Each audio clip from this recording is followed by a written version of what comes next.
Amin. Silahkan duduk kembali Bapak Ibu Saudara.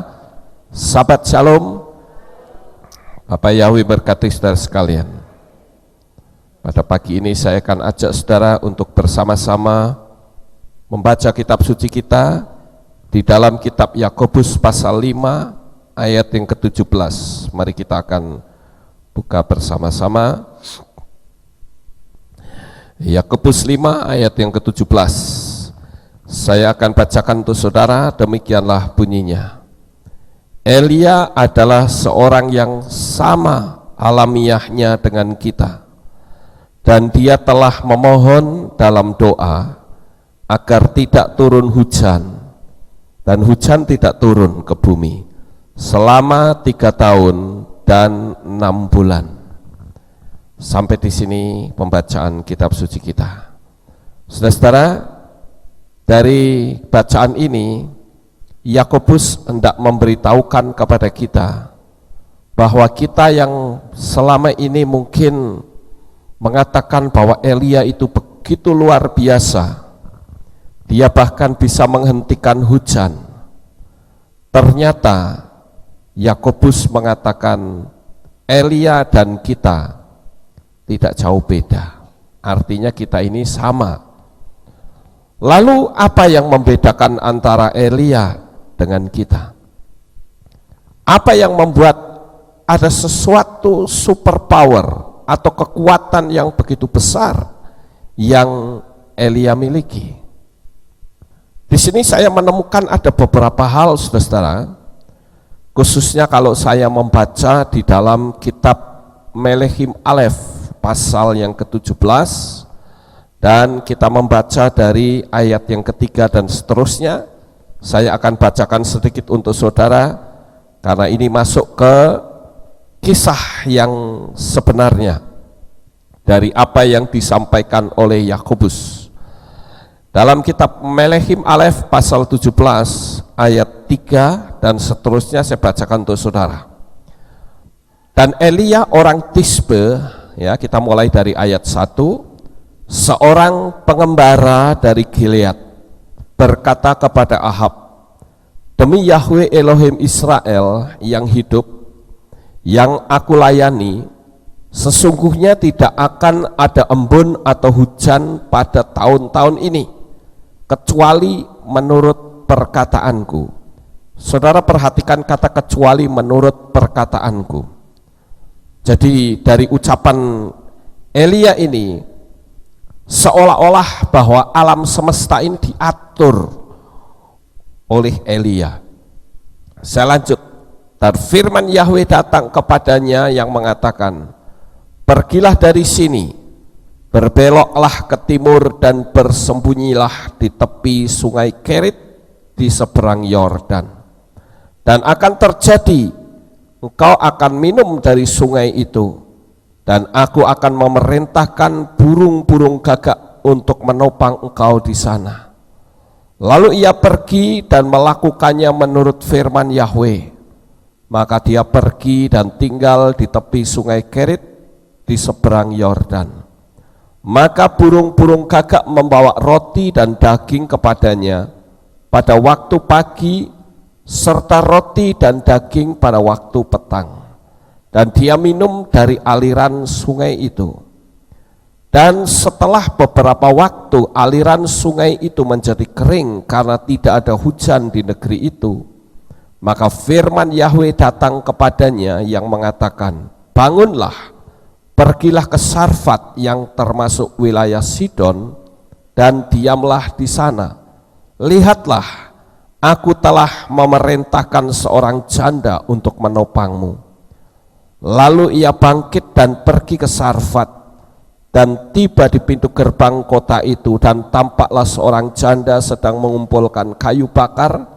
Lalu ia memanggilnya dan berkata, bawalah kepadaku sedikit air dalam kendi supaya aku minum.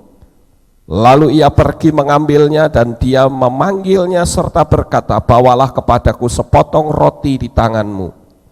Dan dia menjawab, demi Yahweh Elohimmu yang hidup, aku tidak mempunyai sepotong kue kecuali segenggam tepung dan dalam tempayan, dan sedikit minyak dalam buli-buli. Dan lihatlah, aku sedang mengumpulkan kayu bakar, dan aku mau pulang untuk mengolahnya bagiku serta bagi anakku. Dan setelah memakannya maka kami akan mati. Tetapi Elia berkata kepadanya, janganlah takut, pulanglah, lakukanlah menurut perkataanku, tetapi buatlah lebih dahulu bagiku sepotong kue daripadanya, dan bawalah kepadaku. Setelah itu kamu membuatnya bagimu dan bagi anakmu. Karena beginilah Yahweh Elohim Israel berfirman, tepung dalam tempayan itu tidak akan habis, dan minyak dalam buli-buli itu pun tidak akan berkurang, sampai Yahweh menurunkan hujan ke atas muka bumi. Lalu ia pergi melakukannya menurut perkataan Elia. Maka dia makan, dia dan Elia serta seisi rumahnya selama hari-hari itu. Tepung dalam tempayan itu tidak habis, dan minyak dalam buli-buli itu tidak berkurang, seperti firman Yahweh yang dia katakan dengan perantaran Elia. Dan terjadilah, ya sampai di sini dulu saudara-saudara pembacaan kita.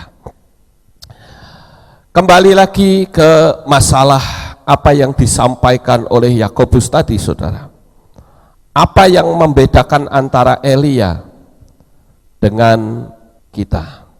Sekalipun Yakobus memberitahu bahwa Elia dan kita itu sama, tetapi ternyata di sini Elia memiliki spesifikasi yang luar biasa yang membuat dia berbeda dengan kita.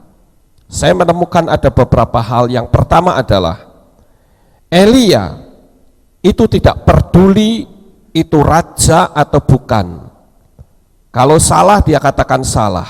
Artinya Elia tidak melihat status. Dia tidak menemui raja atau muluk-muluk. Dia tidak berbuat seperti itu. Tetapi dia mengatakan dengan tegas kepada raja bahwa kamu penyembah berhala dan kamu salah. Nah, saudara yang terkasih, ini yang membedakan antara Elia dan kita. Kadangkala kita kalau melihat orang yang punya jabatan tinggi di dunia ini, ketika dia sedang aktif, orang menjadi takut. Takutnya bukan takut sama Tuhan, tapi takutnya sama jabatan, saudara. Nah, berapa banyak kita melihat bahwa orang-orang yang notabene-nya itu harus memberitakan kebenaran, tetapi dia takut dengan jabatan. Jabatannya hilang, takut nanti mendapat teguran dari sinode, dia tidak mengikuti lagi jalur kebenaran firman Tuhan. Ini yang membedakan antara Elia dengan kita. Artinya manusia itu seringkali dipengaruhi oleh status orang lain, dipengaruhi oleh kedudukan seseorang. Jadi akhirnya manusia itu tidak lagi berpihak kepada Tuhan. Itu yang pertama. Dan yang kedua, Elia itu memiliki prinsip yang kuat atas kebenaran. Sekalipun kebenaran terkadang harus berhadapan dengan kesulitan yang datang. Kadangkala ketika seseorang mau menerapkan kebenaran, dia akan berhadapan dengan kesulitan. Saudara, saya ingatkan bahwa sekarang ini sudah mulai banyak pendeta yang mulai mengatakan begini, kalau nanti microchip itu diberlakukan, bolehlah kita pasang microchip, nggak apa-apa. Ya, ikuti saja kata pemerintah, toh kita tidak menyembah nama sesembahan lain. Nah, ini saya kurang tepat, saudara. Orang mulai toleransi, peristiwanya saja belum terjadi, sudah toleransi. Mengatakan nggak masalah. Siapa yang mengatakan tidak bermasalah? Kitab suci dalam kitab Gilyahna mengatakan orang yang memakai microchip itu sama saja menyerahkan dirinya ke kekuatan triple six atau 666 atau anti Hamasiyah. Jadi orang ini belum apa-apa, tidak memiliki prinsip yang kuat, karena dia menggunakan hikmat akal budi. Kalau saya katakan itu bukan hikmat, itu ketakutan yang bersembunyi di balik hikmat akal budi. Beda dengan Elia. Elia tidak takut apapun resikonya, sekalipun dia berhadapan dengan hukum dunia maksudnya. Ini perbedaannya, saudara. Kita harus tahu bahwa sekarang ini wacana pemasangan microchip itu sudah mulai menyebar luas kemana-mana. Dan di Indonesia sendiri, saudara lihat, sekarang pemerintah sedang menerapkan IKTP. Tapi IKTP sekalipun ada microchipnya, tetapi dia tidak di tubuh kita, no problem. Yang kitab suci tulis adalah jikalau microchip itu ditanam di tubuh, dan itu tidak mustahil kalau nanti melalui IKTP akan mengarah ke sana. Nah, kalau sudah mengarah ke penanaman, ke fisik, kita harus menolak dengan tegas. Menolaknya bukan karena kitab Wahyu mengatakan nanti akan terkena bisul-bisul, bukan itu. Yang kita takutkan bukan bisulnya, tapi yang kita takutkan adalah di dalam kitab Gilyahna katakan kita menyerahkan diri, menanam microchip dalam tubuh kita, itu kita sudah menjadi miliknya setan, saudara. Jadi saya terangkan di sini, saya terapkan bahwa akan ada masa yang begitu sulit, yang begitu mengerikan sekali. Kemarin saya mendapatkan telepon dari seseorang, ya, dia menceritakan kepada saya bahwa sekarang ini di Eropa sudah mulai diserukan untuk menghimpun banyak makanan, baik itu di Jerman, di Cekoslowakia, di Eropa mulai banyak orang-orang memiliki wacana menimbun barang, karena kelak akan terjadi satu peristiwa di mana saudara pergi ke supermarket, saudara akan menemukan hanya rak-rak kosong. Dan itu pernah terjadi di Yunani beberapa waktu yang lalu. Ketika Yunani menyatakan diri sebagai negara yang kolab, maka semua supermarket diserbu begitu banyak orang, sehingga orang belanja di situ nggak bisa lagi, karena yang ada mereka temukan rak-rak kosong di semua supermarket di Yunani. Dan saya yakin peristiwa yang sama akan terjadi pada saat anti Hamasiyah menyatakan diri. Sekarang ini pembangunan bait suci sudah mulai dinyatakan, saudara. Ribuan tahun yang lalu, 2000 tahun yang lalu dinubuatkan, dan sekarang sedang dalam penggenapan. Saudaraku yang terkasih, hal yang ketiga yang membedakan antara Elia dengan kita adalah Elia itu berani melawan arus karena dia yakin akan kedahsyatan pemeliharaan Tuhan. Berapa banyak kita yang tidak berani melawan arus? Satu hal yang membuat hati Tuhan itu terluka adalah ketika anak-anaknya itu beribadah di tempat yang salah. Saya selalu mengatakan kepada mereka atau orang-orang yang dibaptis pembaharuan, saya katakan sejak engkau dibaptis hari ini, Tuhan itu benci kalau saudara beribadah di tempat yang salah, di mana nama berhala itu dimuliakan. Dan saya mengatakan bahwa orang-orang yang seperti ini akan menyia-nyiakan baptisan pembaharuannya. Kadang orang berpikir, aduh gimana ya saya harus tinggalkan ibadah. Bahkan banyak teman-teman saya ada di gereja itu. Loh, masalah teman itu enggak masalah. Saudara bisa mendatangi orang-orang yang saudara kasihi, yang saudara kenal, mungkin saudara punya mitra bisnis dan sebagainya. Saudara bisa datangi orang-orang itu ke rumahnya atau diajak makan bersama, tetapi bukan untuk yang 2 jam, saudara. Sekali lagi, bukan untuk yang 2 jam. Itu kekejian dan melukai hati Tuhan luar biasa. Nah, itu yang membedakan antara Elia dengan kita. Karena Elia berani melawan arus sekalipun itu raja, dia nggak peduli emang siapa kamu. Ya. Faktanya ketika Elia berkata tidak akan turun hujan, hujan betul-betul tidak turun. Mari kita coba bertanya pada diri kita sendiri. Sekali lagi saya katakan, dalam waktu yang tidak lama kita akan berhadapan dengan satu kekuatan besar di mana kita harus mengambil sikap seperti Elia. Kalau saya punya sikap, saudara, entah itu karena mental saya yang kuat atau tidak, saya punya sikap paling-paling mati.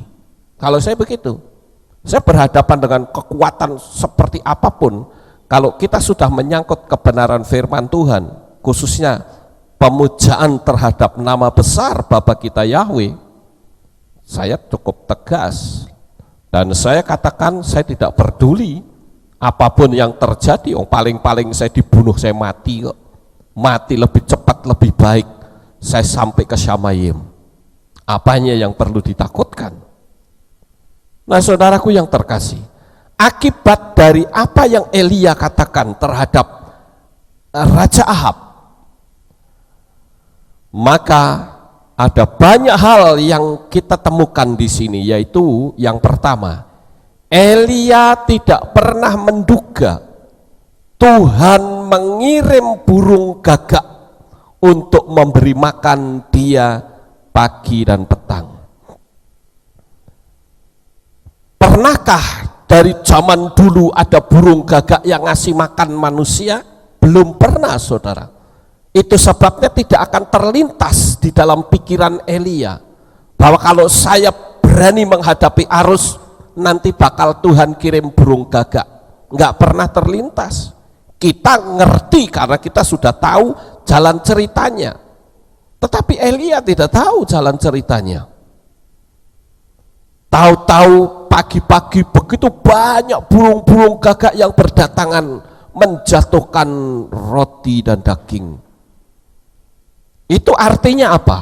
Ketika kita berani melawan arus, menghadapi tantangan sebesar apapun, khususnya untuk menyangkut nama besar Bapa Yahweh, maka Bapa sanggup memelihara kita dengan caranya sendiri yang tidak akan pernah bisa kita pikirkan sebelumnya, saudara. Jadi hari ini kita harus mengambil prinsip, ya, khususnya bagi saudara yang mungkin di hati saudara masih menganggap ya ibadah nggak apa-apalah, ya, ke tempat yang salah, yang penting kalau mereka panggil nama sesembahan lain, saya panggil nama Yahweh. Sekali lagi itu kekejian yang membuat Tuhan itu sakit hati. Ya, jadi dengan kita mau melakukan seperti apa yang Elia lakukan, berani menghadapi arus, maka akan datang pertolongan-pertolongan Bapak Yahweh yang tidak akan pernah kita pikirkan sebelumnya. Amin. Yang kedua, Tuhan pada waktu itu memerintahkan Elia untuk pergi ke tepi sungai Kerit. Loh, kita bicara secara logika. Bukankah Tuhan itu bisa memberkati di mana saja? Kenapa harus ke sungai Kerit? Apa sangkut pautnya, saudara? Nanti kita akan tahu apa arti dari kata Kerit itu. Tetapi yang jelas Tuhan perintahkan untuk menyingkir di satu tempat yang tidak pernah dia pikirkan sebelumnya. Artinya Tuhan ingin memelihara Elia dengan caranya Tuhan sendiri. Kita tidak perlu berpikir siapa nanti ya yang akan dipakai oleh Tuhan memberkati saya. Nggak perlu mikir itu, saudara. Tuhan itu punya miliaran bahkan triliunan cara untuk membuat kita tetap hidup, tetap eksis di dunia ini, tetap ada dalam pemeliharaan yang luar biasa. Yang ketiga, tepi Sungai Kerit, kenapa bukan ke tempat yang lebih nyaman? Tapi di sini berbicara tentang ketaatan. Saudara mau dengar perintah dan kehendak Tuhan sendiri, atau saudara akan mengikuti Ahab yang menyembah berhala? Ada satu keanehan yang luar biasa di sini, yaitu kenapa burung gagak yang dipakai oleh Tuhan untuk memberi makan Elia, kenapa bukan burung-burung yang lain yang bisa katakanlah seperti burung merpati sebagai simbol burung yang baik, sebagai simbol kekudusan?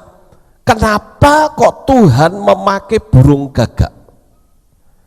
Karena ternyata burung gagak itu sebetulnya adalah burung yang terkenal rakus, saudara, yang tidak dengan mudah menyerahkan makanannya kepada sesama burung gagak.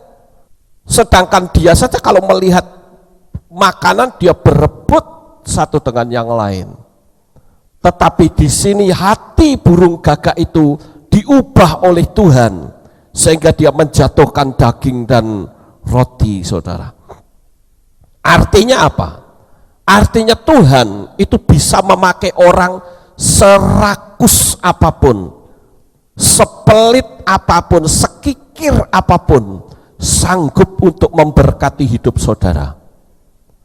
Jadi nggak usah saudara pusing, selama saudara taat kepada Tuhan, hidupmu akan terjamin. Karena Tuhan itu akan memberkati dengan melalui orang yang tidak pernah engkau duga. Bahkan orang serakus burung gagak sekalipun Tuhan sanggup untuk memberkati.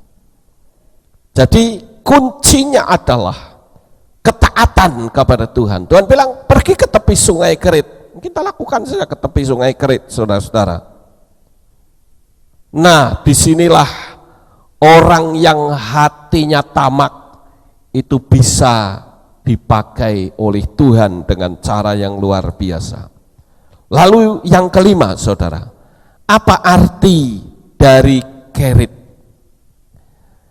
Saya melihat di dalam teks berbahasa Ibrani, kata kerit itu ditulis dengan beberapa huruf, 4 huruf, yaitu kaf, res, yod, dan tau.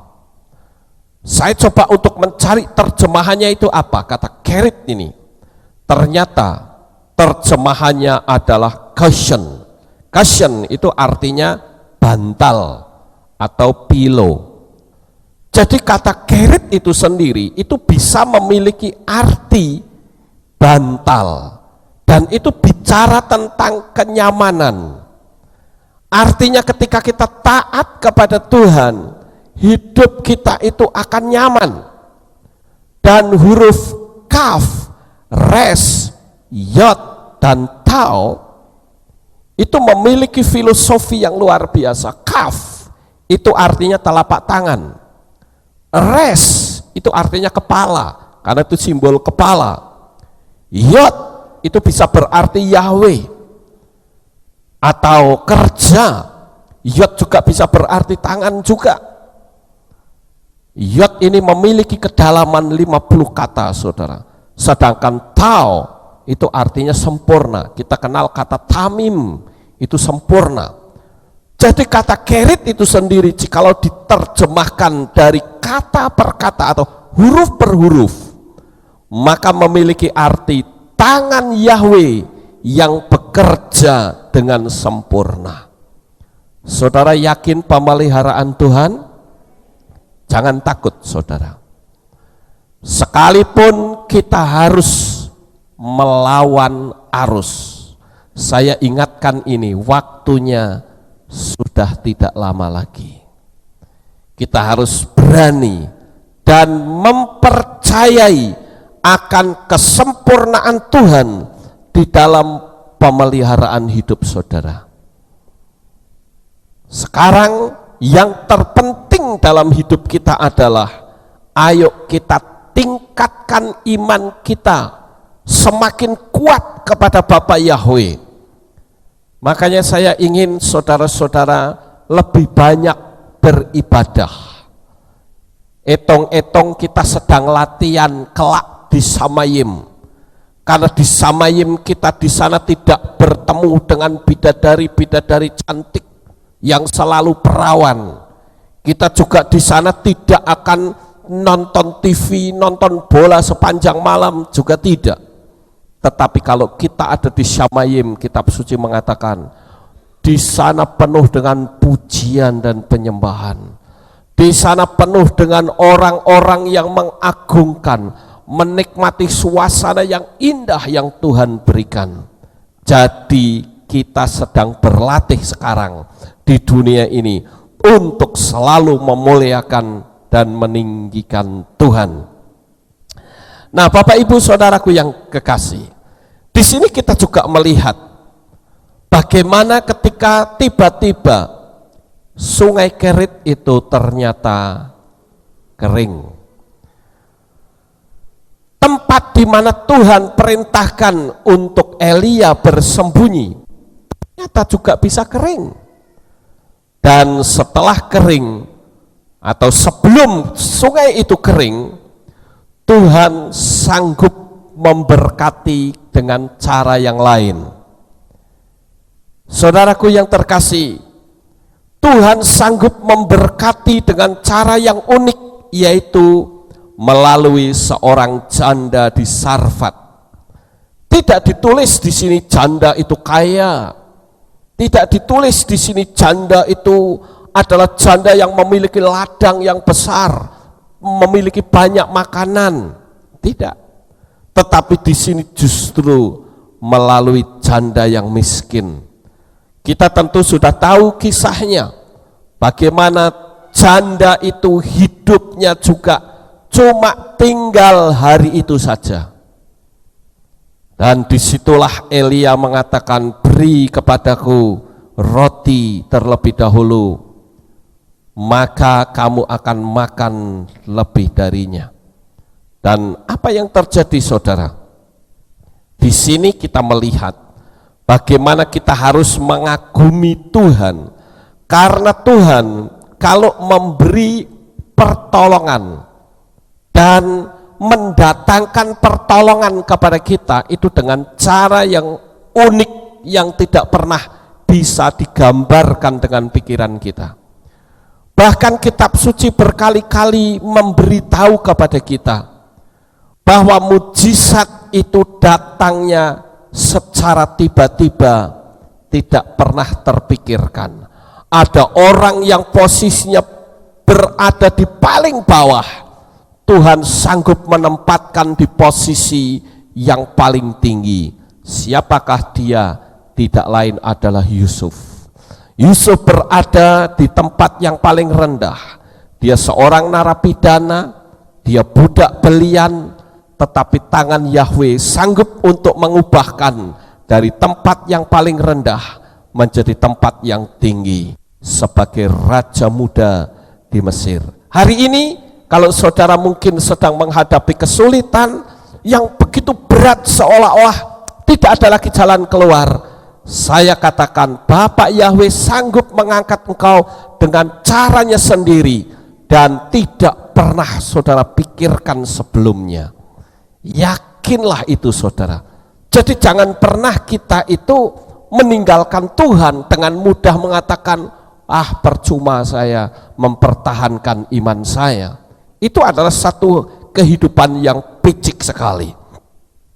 Nah, Bapak Ibu Saudaraku yang terkasih, kita lihat di sini akhirnya dalam kisah kalau kita ceritakan, Ahab mendatangkan pendeta-pendeta Baal, saudara, kumpulkan pendeta-pendeta Baal itu di Gunung Karmel. Itu pendetanya dari Isabel, istri daripada Ahab, saudara. Dan apa yang terjadi?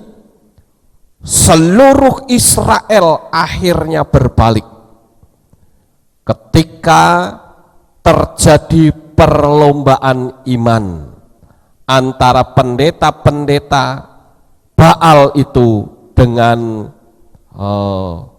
Elia. Bahkan Elia berani mengatakan, coba taruh air di mezbah ini, siram mezbah ini dengan air. Karena waktu itu Elia memberi kesempatan kepada pendeta-pendeta Baal untuk dia mendemonstrasikan kekuatannya membakar mezbah. Mereka berputar-putar, mereka menoreh-noreh diri, tetapi tidak terjadi apa-apa. Sekarang giliran Elia membuat sesuatu yang ekstrim. Elia katakan, siram mezbah ini dengan air. Itu juga Elia ngajari iman, saudara. Kenapa? Karena air pada waktu itu harganya bisa jauh lebih tinggi dari harga emas. Karena waktu itu musim kering, tetapi Elia katakan, siram mezbah ini dengan air. Padahal saat itu memang sedang tidak ada air. Orang taat atau tidak, begitu air itu disiramkan ke mezbah, ibarat seperti minyak, saudara. Dan waktu itu Elia berdoa, api datang dari Syamayim menghanguskan mezbah itu. Dan akibatnya seluruh pendeta-pendeta Baal dibunuh pada waktu itu. Terjadi pengorbanan darah, orang-orang kafir itu mati. Dan saat itu dikatakan dalam kitab suci, orang Israel berbalik kembali kepada Yahweh. Sebagai hadiahnya, maka Yahweh kirimkan hujan yang lebat sekali. Bangsa Israel bersukacita, ketaatannya kepada Tuhan membuahkan hasil. Dan hari ini ketaatanmu kepada Tuhan akan membawa hasil yang sangat luar biasa. Sukses besar untuk saudara.